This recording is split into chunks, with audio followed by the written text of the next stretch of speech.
Welcome to Moments with Marianne. This is your host, Marianne Pastana, and we're here today with special guest, Ayla Shepherd, who's here to share with us her new book, The Truth Trip, Healing Trauma and Disease Through Psychedelic Wisdom. So are you searching for a holistic path to healing? Well, today's guest is here to share with us just that. Ayla Shepherd is a trauma-informed therapist, author, and holistic retreat facilitator. With a background spanning corporate roles at Emeritus Airlines, Samsung Electronics, and a leading Middle Eastern construction group, she has since returned her focus to healing and wellness. Ayla is an active member of global plant medicine and compassionate inquiry communities and has contributed to the design of a multi-million-dollar wellness retreat. As seasoned writer, her work has been featured in international lifestyle publications, and she continues to inspire through her transformative coaching programs and therapeutic practice. So welcome to the show, Ayla Shepherd. Thank you so much, Marianne. It's really such a pleasure to be connecting with you today and for you to have me on the show. Thank you. I really appreciate it. Oh my goodness, what an honor it is to have you here and to talk about this book. So I'd love for you to share with us just the story behind Truth Trip and what inspired you to write this. Yeah, thank you so much for asking.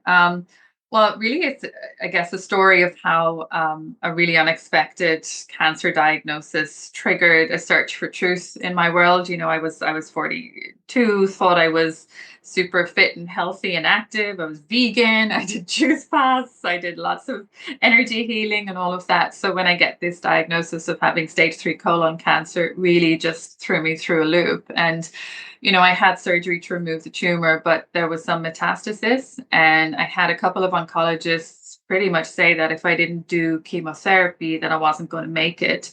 And they were, I'm a solo mom with, my son was 9 at the time, and they didn't shy away from, bringing him into the conversation and saying things like, well, don't you want to stay alive for your son? So absolutely, triggering my greatest fears as a mom.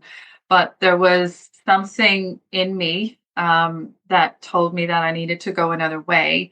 And, you know, quite a lot of it was because I had just finished studying a course called Compassionate Inquiry by Gabor Mate, which is essentially it's trauma-informed psychotherapy, and it's about how trauma, shapes a lot of our behaviors in life, how it's often at the root cause of a lot of the challenges and obstacles that we face. But Gabor had also written a book called When the Body Says No. So while I was having these conversations with oncologists and surgeons, that was just screaming in my mind. My body is saying no for a reason, and I have to figure out why and what the truth is. That discovery absolutely brought me back to unhealed childhood trauma, and a lot of suppressed emotion, in particular anger. That was a real massive part of it. And then, continuing to work with a therapist around that, with shamanic healer, with plant medicine, with a functional medicine doctor, it also showed me that I just wasn't living my own truth. I was living in Dubai at the time. I had what I suppose society would think was the right thing. So I had a good corporate job. I had a house, 2 cars, a nanny to help me take care of my son. But what the plant medicine and really what the journey of cancer showed me was that I wasn't living authentically, and it was time for me to do that. So the result was that I had to change a lot. Kind of left my whole life in Dubai, came back to Ireland, and just started to really reconnect with the land, with nature, with the earth, and more importantly, with myself and with my own truth. And that's where I'm at now. Well, it really seems that, the journey that you took from having this cancer diagnosis was really one of self-reflection and really honoring your body. And I applaud you because a lot of times it can be a very scary thing when someone's given a Mm. diagnosis like that. And to have the bravery to listen to your body and go, okay, I think this is what's best for me, I think takes a lot of courage. And I don't know whether it was courage or craziness or what, but there was certainly there was something. It was like a driving force inside me. I just knew that, you know, I knew that I had this choice to make. That I either stayed on my path and took the chemotherapy and stayed in my stressful corporate job that was not bringing me any fulfillment, or I made a massive lifestyle change and tried, a different way of living. Yeah, I'm not quite sure, where that came from inside me, but it was a loud voice, but it was also, it felt very alone because, my family were really insistent that I should do chemotherapy. My closest friends were insistent that I should do chemotherapy. I even was met by, the company that I work with. They had this kind of this medical doctor on staff, and he bumped into me randomly one day, and it was, I had a few weeks to make the decision to do chemotherapy or not, and he was so sure that him bumping into me at that stage was a sign from God saying that I should do chemotherapy. So to kind of go my own path in the face of all of those messages from people around me was difficult, and certainly felt very alone at times. But I had to listen to that inner voice. I knew it was time. So it sounds like you had this major shift in your perspective, not just on life, but on healing itself. So where did your healing journey take you? Well, it's quite interesting because up to that point, I suppose my academic study fell in two fields. So I did, I was doing corporate training and learning and development, but also on the psychotherapeutic side, I had studied neurolinguistic programming and hypnotherapy and, all, coaching and executive coaching, and these more, I suppose, cerebral models, like cognitive behavioral therapy as well. And what this told me was, yes, working with the mind, the conscious mind and the subconscious mind is very, very important and very powerful. But we have to listen to the body. We have to go into the body, listen to what it's saying, and listen to its cues, and find a way to communicate with the body. And what it really taught me about my own life and my own healing is, well, as a result of my own trauma, I had cut off from my body. And it's almost like at some point in my life, I'd stopped listening to it and I'd stopped trusting it. And I instead listened to society, listened to the programming and the conditioning around me, and stopped listening to myself. So, with my own healing journey, it was, reestablishing a relationship with my body and listening to it. And sometimes it can sound so, uh, elusive in a way. What does listening to your body actually mean? And for me, it had to start at a really basic level, like kind of going, okay, what do I want to eat today? What does my body actually want?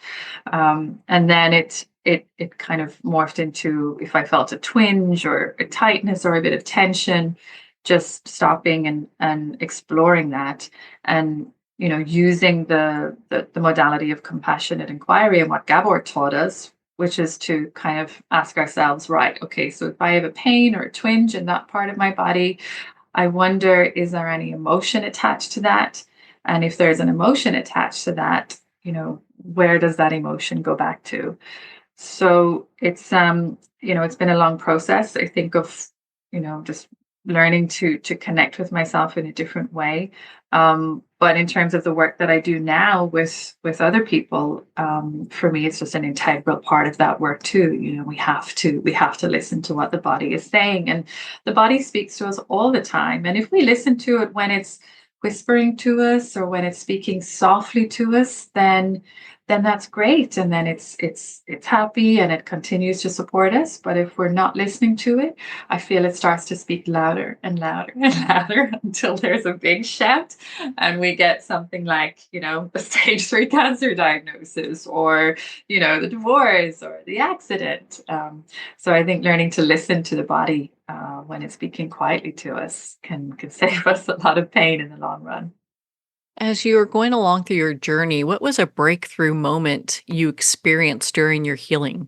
It's a really interesting question. I don't know if there was one particular breakthrough experience. When I look back on it now, it feels like I'm just still getting the learning and the lessons now, and I'm just integrating them now. I think I was in shock for a while and making decisions from that space and thinking I was all right. But, when I look back now, I'm like, oh my gosh, this journey of healing has, although physically my body is healed, emotionally and mentally, I'm still in that process, but there certainly were moments when I worked with, plant medicine as a teacher, and one of the experiences that I had with plant medicine, um, it was, I really did think that, oh, okay, here we are. Now we're at the root cause of what's going on. And I had this experience where I think probably for the first time in my life, I actually could feel what unconditional love felt like. And, you know, in my own journey, I think my disease, a lot of it went back to childhood trauma. And for me, growing up in a family with an alcoholic father and an emotionally shut down mother, it led to me, feeling almost like that I wasn't, not that I wasn't even worthy of being loved. I just wasn't worthy of anything in life, of any good thing in life. And then that led to a lot of adult behaviors, which sort of seemed okay on the outside looking in, but what I was doing was pleasing other people. I was deferring to what other people thought was right for me to do in my life, deferring to other people's thoughts, values, beliefs, and not honoring or listening to my own because I just didn't feel I was worthy of it. And then, with that shock diagnosis and going on this holistic healing journey, and that bringing me to work with plant medicine, I did have that moment of, this is it. This is the root cause of everything. And, if I can start to remind myself every day of what this feeling of feeling loved actually feels like, that's what's going to help me heal. That's what's going to keep me healthy for a longer time. And so that's something that I meditate with every day now. I reflect on that experience that I had with plant medicine, and I remember that in my meditations. And I suppose the impact of that is I'm not chasing the things that I used to chase before, thinking they'd make me happy. I'm much more comfortable, to speak my own truth, to share my own ideas, my thoughts and values. I'm not looking for that external approval and that external love as much anymore because I can feel it inside. So that was, yeah, I think that was a pretty cool breakthrough moment for sure. And looking back, I wouldn't have had that if I didn't get diagnosed with cancer. So I say this to people all the time. Sometimes the things that happen to us that we can judge as being so terrible, so awful, end up being the things that save us and that are the greatest blessings in our lives. Well, on that note, we're going to pause here for a quick break. We've been speaking with Ayla Shepherd in regards to her new book, The Truth Trip: Healing Trauma and Disease Through Psychedelic Wisdom. You've been listening to Moments with Mary Ann. We'll be right back after these messages from our sponsors.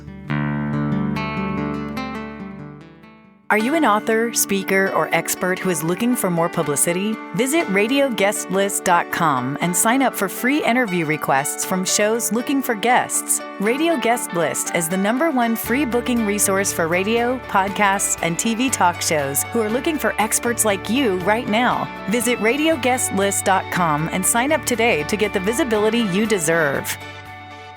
There comes a moment when you realize you're somewhere special. When you discover that each beautiful creature that you see has been rescued from a life of absolute horror and brought to this incredibly free place, here's where their lives were forever changed and where yours will as well. Discover over 500 tigers, bears, and lions at the brand new visitor center at the Wild Animal Sanctuary just outside Denver. For more information, visit wildanimalsanctuary.org. Discover true freedom at the Wild Animal Sanctuary. It's one thing to become attached to your perfect home, but what do you do when that home becomes attached to you? A family in dire need of a fresh start, a mysterious house tied to the past. Buried deep within the foundation of the old Far Hill Manor lies a centuries-old secret. Dark forces or something stronger just waiting to be discovered. Caretaker, a supernatural thriller by breakout authors R.J. Halpert. Internationally recognized and award-winning author Judy Goodman works and teaches outside the box of limited thinking. Working with people from every walk of life, her goal is to empower you to be the best you can be, no matter what the challenge is. Born with the gift of seeing beyond our normal vision, she has an extraordinary gift of working with every challenge. Teaching beyond conventional wisdom, her work is described as life-changing. Visit judygoodman.com. That's judygoodman.com.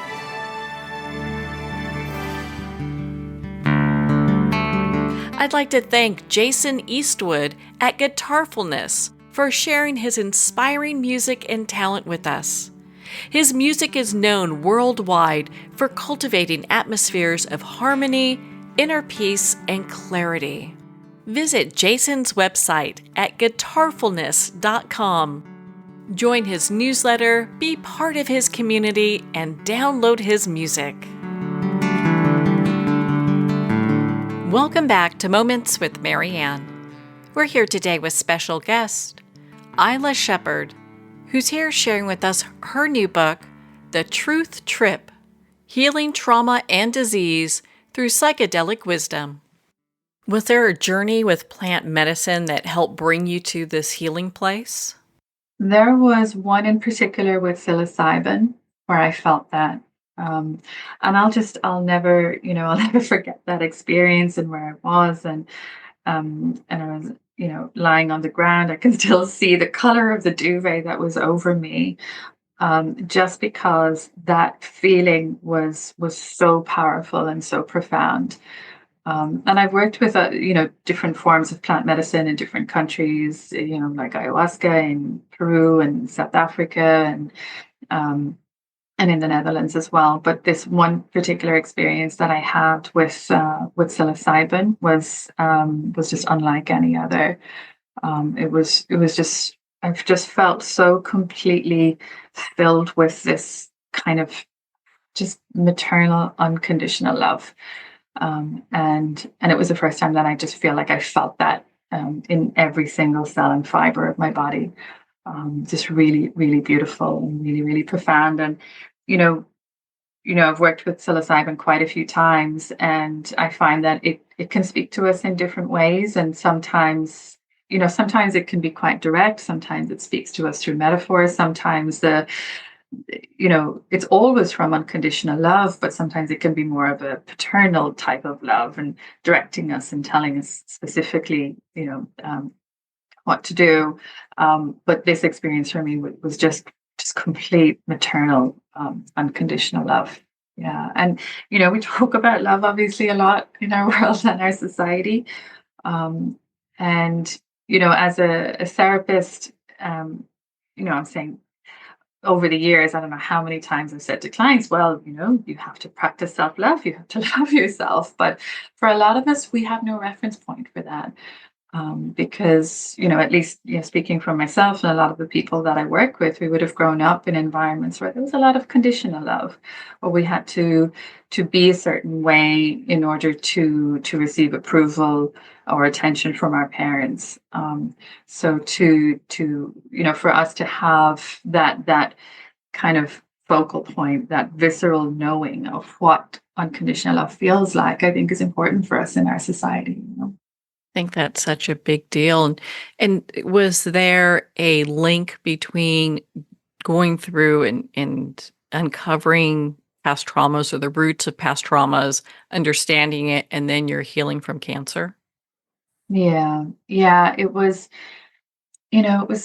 kind of an interesting journey because I had started working with plant medicine even before I was diagnosed, but the plant medicine it had been showing me quite clearly that I needed to do certain things. It was showing me for sure that I needed to leave the job that I was in, and then I needed to go and work with people in a therapeutic context, one to one again, which I had done on and off throughout my career. And it was showing me about leaving Dubai and going back to Ireland, but I was coming out of those journeys and then not integrating those journeys into my day-to-day life. And I think that's possibly one of the reasons why my body did have such a strong reaction. I think if I had actually listened and integrated what the medicine had been telling me on those journeys, I don't think my body would have needed to have spoken to me so loudly. But then, afterwards, when I was diagnosed and when I was going through that, healing phase, and knew I didn't want to do chemotherapy, I did, continue to work with plant medicine. And I had one experience where it was weird. I was sometimes with different medicines. This was with a medicine similar to ayahuasca. Sometimes you purge, you vomit, and I purged. And as I looked at what I was purging, it was like these just this darkness, like these dark. It's so weird to describe, but like these dark skulls that were just coming out and going into the bucket. And there was a part of me that knew, oh, that's the cancerous, that's the dark part of my body that's being purged right now.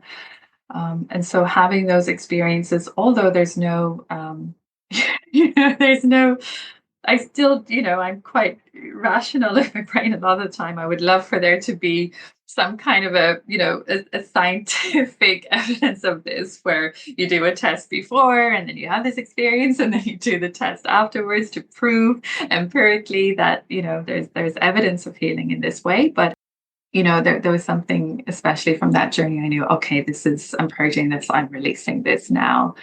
But also, because of that experience of having been, it was almost like the medicine was showing me the way, but I wasn't listening to it. So my body had to speak louder. It taught me the critical importance of preparation and integration anytime we work with any plant medicine. And, there are millions of people that go to South America, where working with these medicines is legal, or in my case, it was like the Netherlands and South Africa. But we have to work with these medicines in a respectful way and not view them as a panacea for all. It's important for us to do preparation work beforehand so that we bring a clear and earnest intention to the medicine, and then also do integration work afterwards to make sure that the insights that we gain are something that contribute to our day-to-day life, and we take that quite seriously and with respect. So it taught me a big lesson also about the criticality of any time we do choose to work with a plant medicine or a psychedelics, that we do the preparation work beforehand and the integration work afterwards. It's very important. Yeah, I would say it is. There's so many different cultures that use these medicines as part of their healing and spiritual practices, and they have a protocol that they usually follow with this. It's not just, hey, let's take it and have fun. Yeah, exactly. It's an actual process. Yes, absolutely. And, if we look historically at, say, the Shipibo tribe in Peru or in other parts of the Amazon, they worked with these medicines in such a respectful and an honored way. And they were only used at certain times. They were only used when someone from the community needed healing. And they would have been held in that context of a community circle with a lot of reverence for the medicine, care and love for the individual or individuals that were using the medicine to help them heal, but always kind of held in place by a wise elder from the community who had a great deal of experience of working with these plants and these medicines. For example, when I was in Peru, the they told me there that you can't be a shaman unless you've turned the age of 40, and you need to have many years of working with the medicine yourself, and also kind of like apprenticing with an experienced shaman before you can ever think about facilitating a ceremony for other people. So they have these cultural traditions that allow them to work with this medicine in a safe way.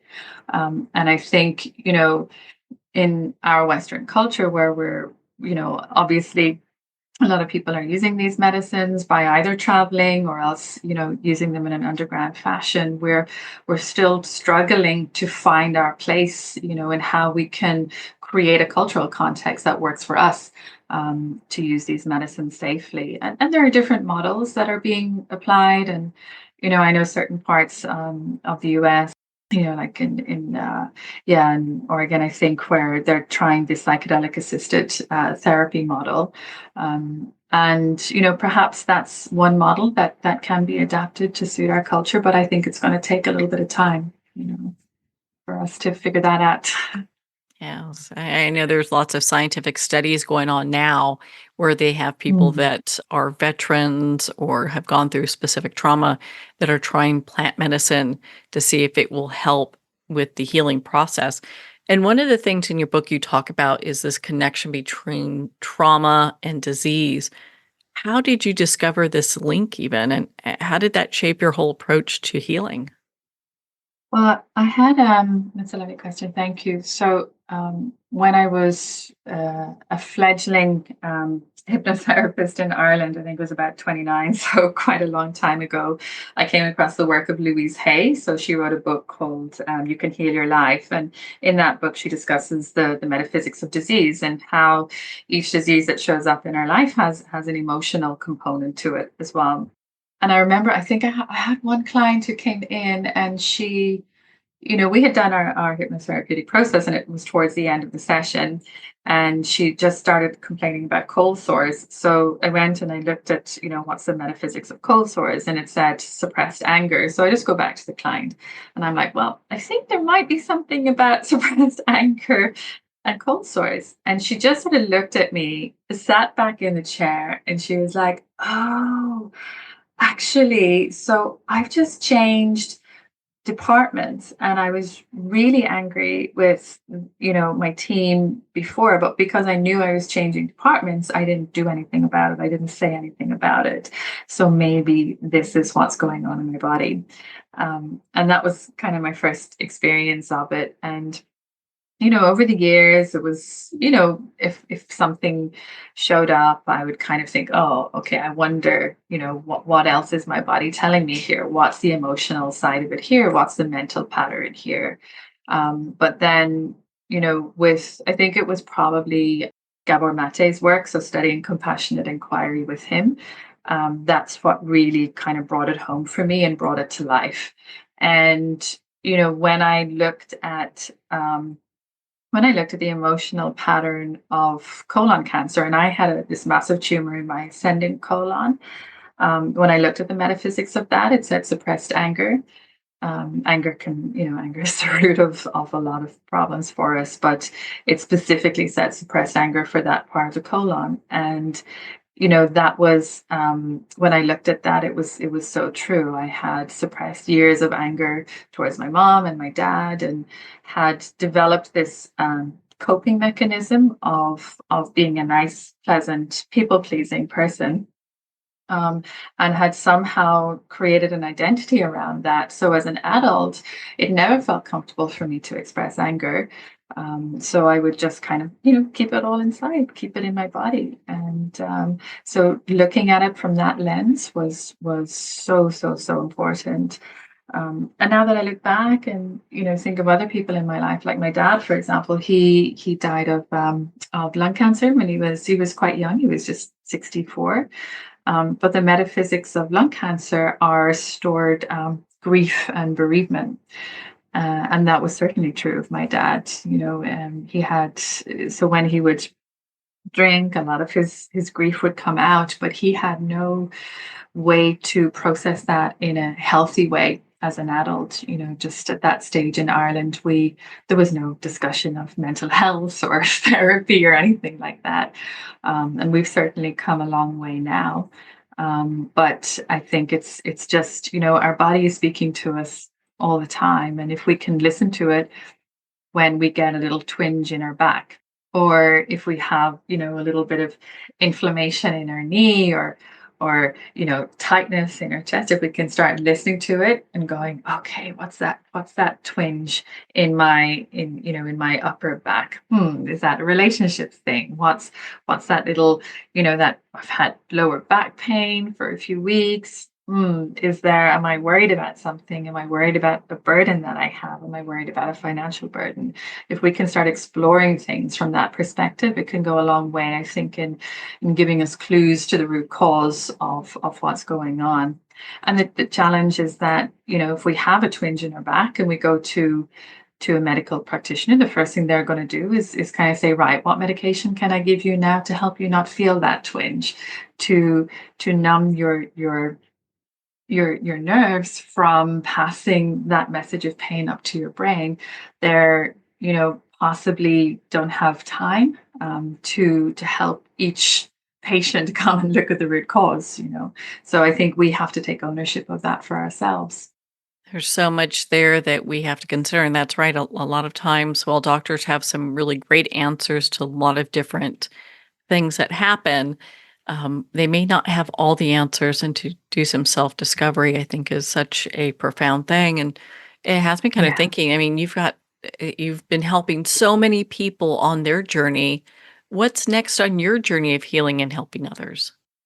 Yeah, I was having a conversation with a coach, like one of my own coaches, a while ago, and she was helping me work my vision, my mission, my values, and it's, this thing came out, and it sounded a little bit too lofty to say, but it just really resonated, and it was um to help prevent women dying of cancer. Like when I went through my whole experience with the doctors and with the oncologists, and having them say, well, don't you want to be alive to take care of your son, but going another route. um, I I kind of realized, well, my case is nowhere in their study and in their literature. So this oncologist that thought I was going to not make it because I didn't do chemotherapy, I'm, touch wood, and there but for the grace of God, but I've been given very much the old clear by doctors. So, confirmed healthy, confirmed no cancer, no tumors, not even any polyps remaining in my colon. But she doesn't know that.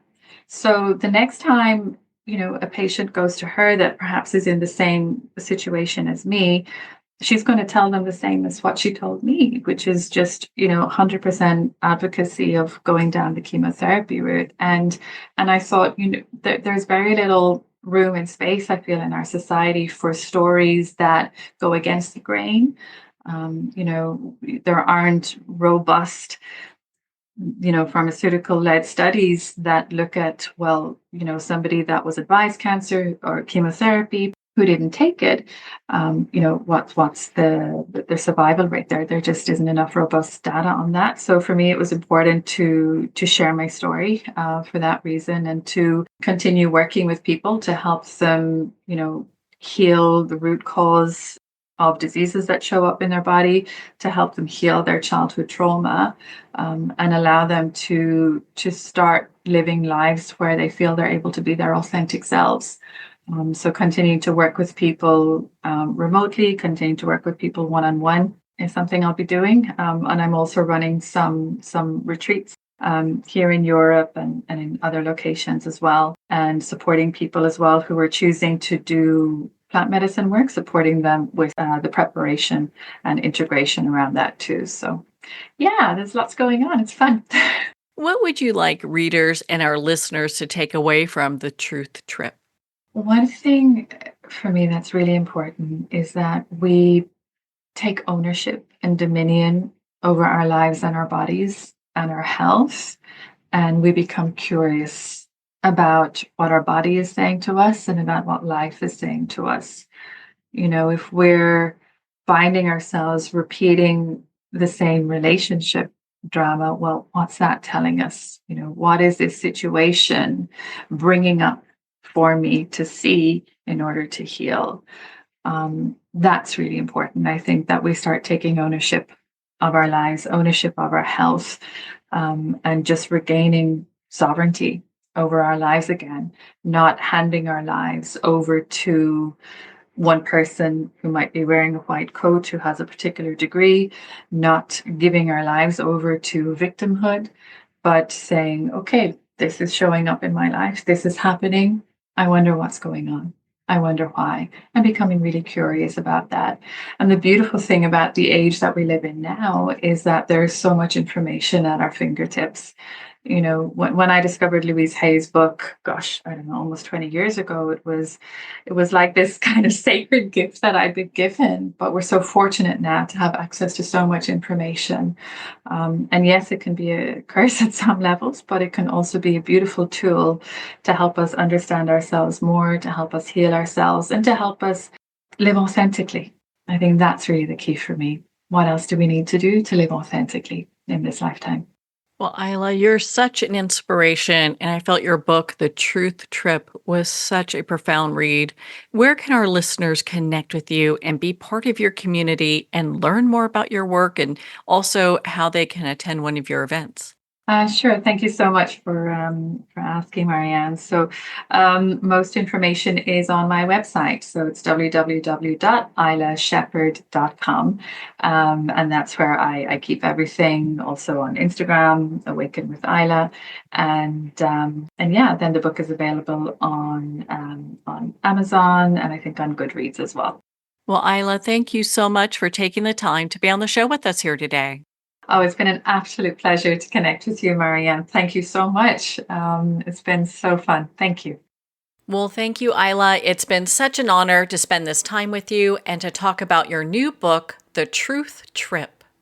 The Truth Trip is available at Amazon, Barnes & Noble, and everywhere books are sold. And remember, support our indie bookstores.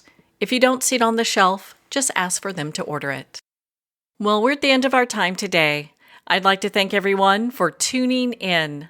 You've been listening to Moments with Marianne, where we make every moment count.